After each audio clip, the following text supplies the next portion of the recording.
0 to 1 Notes on Startups or How to Build the Future by Peter Thiel with Break Masters. Second chapter Party Like It's 1999. Our contrarian question: what important truth do very few people agree with you on?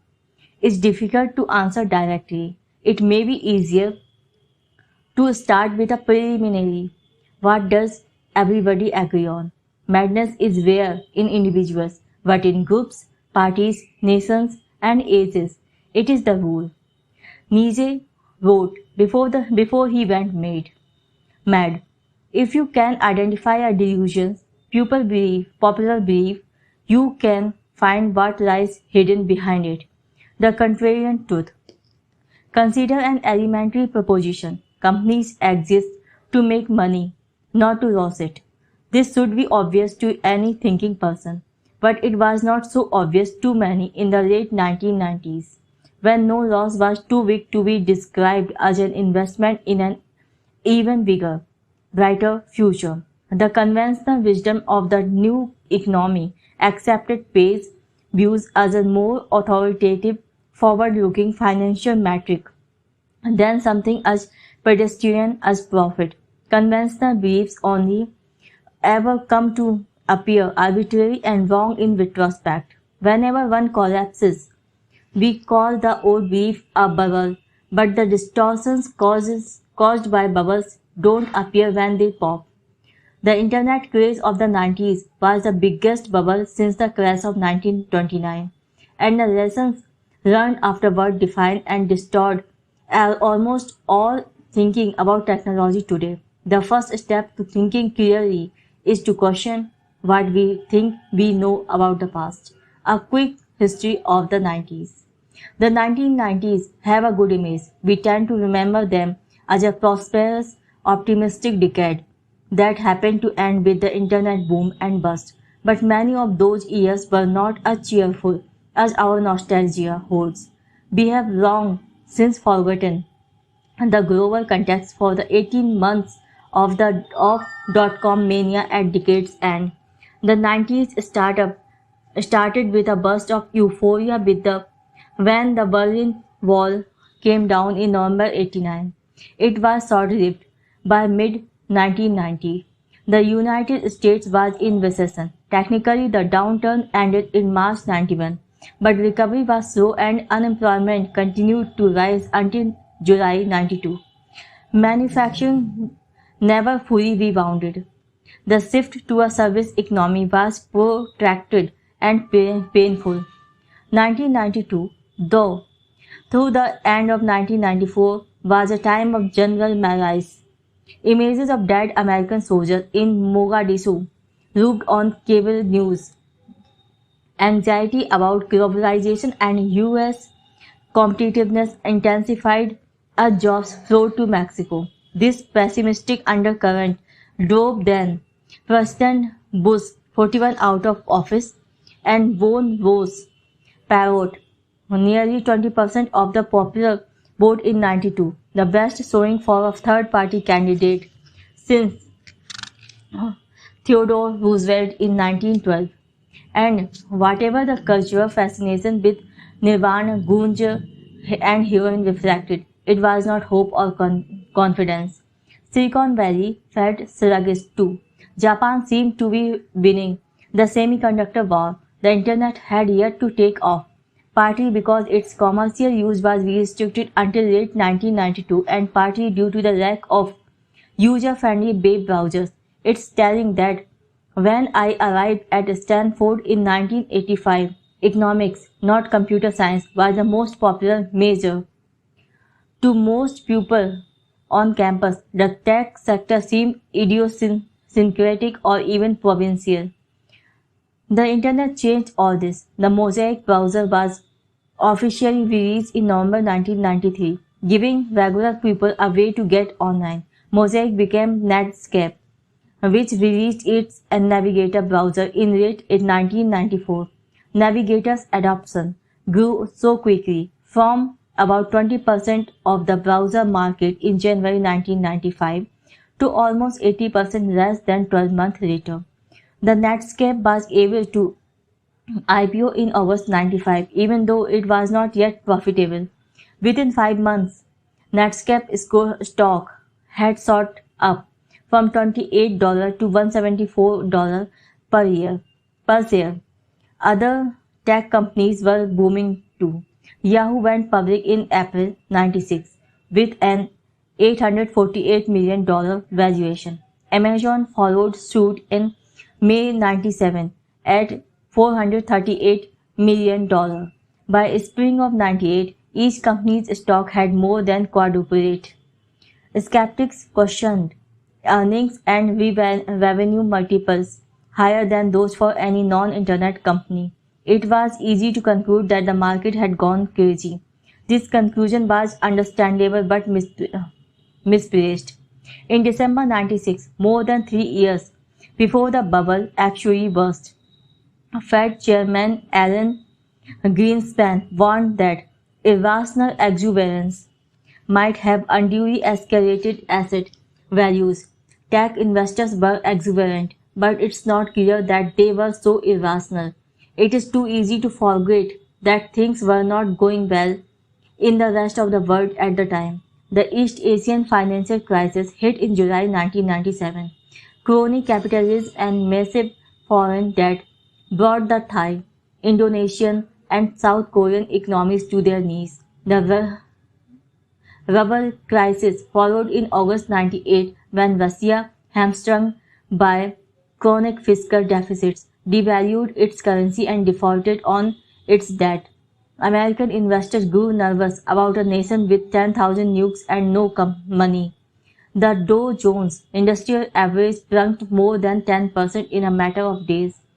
People were right to worry. The rubble crisis set off a chain reaction that brought down long-term capital management. A highly leveraged US hedge fund, LTCM, managed to lose $4.6 billion in the later half of 1998 and still had over $100 billion in liabilities when the Fed intervened with a massive bailout and slashed interest rates in order to prevent systematic disaster. Europe was not doing that much better. The euro launched in January 1999 to great skepticism and apathy. It rose to $1.19 on its first day of trading but sank to $0.83 within 2 years. In mid-2000, G7 central bankers had to prop it up with a multi-billion-dollar intervention. So the backdrop for the short-lived dot-com mania that started in September 1998 was a world in which nothing else seemed to be working. The old economy could not handle the challenges of globalization. Something needed to work and work in a big way. If the future was going to be better at all, by indirect proof, the new economy of the internet was the only way forward. Mania, September 1998, March 2000. Dot-com mania was intense but short, 18 months of insanity from September 1998 to March 2000. It was a Silicon Valley gold rush. There was money everywhere and no shortage of exuberant, often sketchy people to chase it. Every week, dozens of new startups competed to throw the most lavish launch party. Landing parties were much more rare. Paper millionaires would rack up $1,000 dinner bills and try to pay with shares of their startups stock. Sometimes it even worked. Legions of people decamped from their well-paying jobs to found or join startups. One 40-something grade student that I knew was running 6 different companies in 1999. Usually it's considered weird to be a 40-year-old graduate student. Usually it's considered insane to start a half-dozen companies at once, but in the late 90s, people could believe that was a winning combination. Dot-com boom. There is a graph. In horizontal line, there is pre-mania, mania. 1995-1996, it is pre-mania period, and then 97 onward, it is mania. And on vertical line, we have 0, 1000, 2000, 3000, 4000, 5000. And is Netscape IPO, Greenspan irrational exuberance, and 1997 Asian crisis, 98 Russian crisis, ITCM bailout, 1999, and then March 10, 2000, peak at 5048. Everybody should have known that mania was unsustainable. The most successful companies seem to embrace a sort of anti-business model where they lost money as they grew. But it's hard to blame people for dancing when the music was playing. Irrationality was rational given that appending .com to your name could double your value overnight. PayPal mania. When I was running PayPal in late 1999, I was scared out of my wits, not because I didn't believe in our company, but because it seemed like everyone else in the valley was ready to believe anything at all. Everywhere I looked, people were starting and flipping companies with alarming casualness. One acquaintance told me how he had planned an IPO from his living room before he had even incorporated his company, and he didn't think that was weird. In this kind of environment, acting sanely began to seem eccentric. At least PayPal had a suitably grand mission, the kind that post-bubble skeptics would later describe as grandiose. We wanted to create a new internet currency to replace the US dollar. Our first product let people beam money from one Palm Pilot to another. However, nobody had any use for that product except the journalist who voted it one of the 10 worst business ideas of 1999. Palm Pilots were still too exotic then, but email was already commonplace, so we decided to create a way to send and receive payment over email. By the fall of 99, our email payment product worked well. Anyone could log into our website and easily transfer money. But we didn't have customers, growth was slow, and expenses mounted. For PayPal to work, we needed to attract a critical mass of at least 1 million users. Advertising was too ineffective to justify the cost. Prospective deals with big banks kept falling through, so we decided to pay people to sign up. We gave new customers $10 for joining, and we gave them $10 more every time they referred a friend. This got us hundreds of thousands of new customers and an exponential growth rate. Of course, this customer acquisition strategy was unsustainable on its own. When you pay people to be your customers, exponential growth means an exponentially growing cost structure. Crazy costs were typical at that time in the valley, but we thought our huge costs were sane. Given a larger user base, people had a clear path to profitability by taking a small fee on customers' transactions. We knew we had need more funding to reach that goal. We also knew that the boom was going to end since we didn't expect investors' faith in our mission to survive the coming crash. We moved fast to raise funds while we could. On February 16, 2000, the Wall Street Journal ran a story lauding our viral growth and suggesting that PayPal was worth $500 million. When we raised $100 million the next month, our lead investor took the journal's back of the envelope valuation as authoritative. Other investors were in even more of a hurry. A South Korean firm wired us $5 million without first negotiating a deal or signing any document. When I tried to return the money, they wouldn't tell me where to send it. And that March 2000 financing round brought us the time we needed to make PayPal a success. Just as we closed the deal, the bubble popped. Lessons learned. Cause they say 2000 party over. Oops, out of time. So tonight I'm gonna party like it's 1999. Prince. The Nasdaq reached 5,048 at its peak in the middle of the March 2000 and then crashed to 3,321 in the middle of April. By the time it bottomed out at 1,114 in October 2002, the country had long since interpreted the market's collapse as a kind of divine judgment against the technological optimism of the 90s. The era of cornucopian hope was re-labeled as an era of crazed greed and declared to be definitely over. Everyone learned to treat the future as fundamentally indefinite and to dismiss as an extremist anyone with plans big enough to be measured in years instead of quarters. Dot-com bust. A graph, horizontal and vertical lines. On horizontal line, there is year 2000, 2001, 2002. On vertical line, it is 0, 1000, 2000, 3000, 4000, 5000. And there is a date, April 14, 2000, end of 3-week crash. Globalization replaced technology as the hope for the future. Since the 90s, migration from bricks to clicks didn't work as hoped. Investors went back to bricks, housing and bricks. BRICS. Globalization. The result was another bubble, this time in real estate. The entrepreneurs who stuck with Silicon Valley learned 4 big lessons from the dot-com crash that still guide business thinking today. First, make incremental advances. Grand visions inflated the bubble, so they should not be indulged. Anyone who claims to be able to do something great is suspect, and anyone who wants to change the world should be more humble. Small, incremental steps are the only safe path forward. Second, stay lean and flexible. All companies must be lean, which is code for unplanned.